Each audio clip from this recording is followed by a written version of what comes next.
Free Speech Radio. Senator Joe Liberman is with us now. Sir, what an honor to have you on the show. Thank you for taking time with us. Well, thank you, Bill. Thanks for your kind words about the book. I appreciate that very much. Before we talk about the book, the president just spoke. Any thoughts? I don't know if you had a chance to hear it, but of course it's on Libya and the events. Yeah. I tell you the truth. Tell me what he said, because I just was running around Connecticut being a senator and ran into my house to take this call. No problem. No, he was just basically, I think you can imagine what he said. NATO is very powerful and great, and the rebels now it's the direction we take from here, and they have a chance. But just overall, the events that took place to get us to where we are today and how it plays out.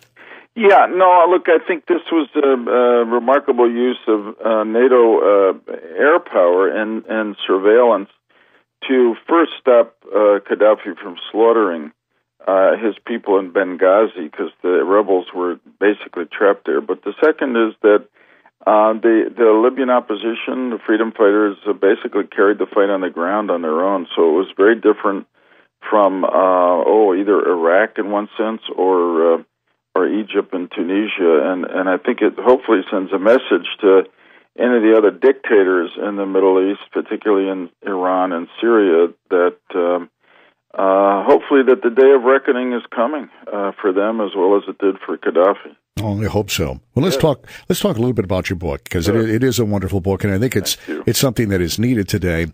This is your 7th book, and it's completely different from all the rest of the books in a lot of ways. Why did you choose to write about this?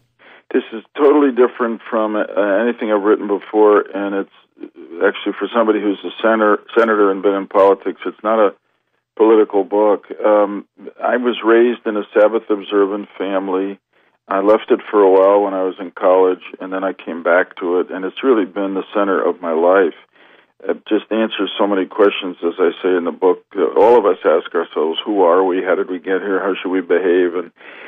And it also gives me a break from the other 6 days in which, because of my belief in God and the traditions, that I got to put the work aside, except in an emergency, and put the cell phone and the BlackBerry and everything else aside, and give that day to my family and to God. And I wanted to share this.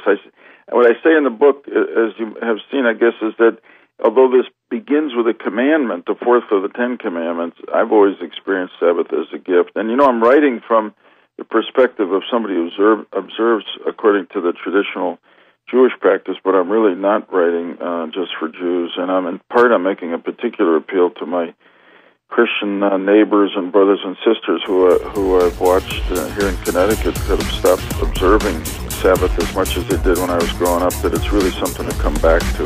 LuMaye, weekdays 2 to 5, News Radio 680 WPTF and WPTF.com.